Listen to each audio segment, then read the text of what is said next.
నిన్న stock market లో ఎన్నడూ లేని విధంగా ఒక కంపెనీ బీభత్సంగా ప్రాఫిట్లు సాధించింది. అవును, రీసెంట్లీగా మన దేశ ప్రధాని మంత్రి నరేంద్ర మోడీ గారు ఇటలీకి వెళ్ళినప్పుడు ఆ దేశ ప్రధానికి ఒక మెలోడీ చాక్లెట్ ప్యాకెట్ అయితే గిఫ్ట్ గా ఇచ్చారు.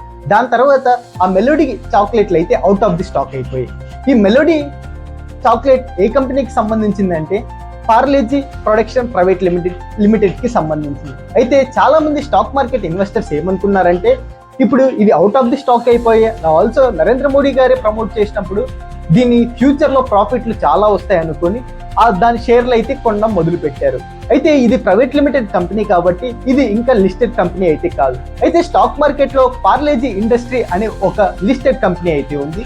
ఇది ఒక రియల్ ఎస్టేట్ కి సంబంధించిన కంపెనీ. అయితే చాలా మంది ఇది తెలియక ఇన్వెస్ట్ అయితే చేశారు. ప్రజెంట్ దాని తర్వాత రీసెర్చ్ చేసిన తర్వాత తెలిసింది ఏంటంటే అది ఒక రియల్ ఎస్టేట్ కంపెనీ అని తెలిసింది. అయితే దీని పాస్ట్ హిస్టరీ మనం కనుక చూసుకుంటే ఇది చాలా అంటే చాలా -30 పాయింట్స్ అయితే ఉన్నది. ప్రజెంట్ ఇది ప్రాఫిట్ లో +5 అంటే 30 పాయింట్స్ క్రాస్ చేసి అగైన్ +5 పాయింట్స్ కి అయితే ప్రాఫిట్ లో ఉంది. దీని వెనక మన జస్ట్ ఒక చాక్లెట్ స్టోరీ చాలా ఇంట్రెస్టింగ్ ఉంది కదా. మీకేమనిపించిందో కామెంట్ సెక్షన్ లో కామెంట్ చేయండి.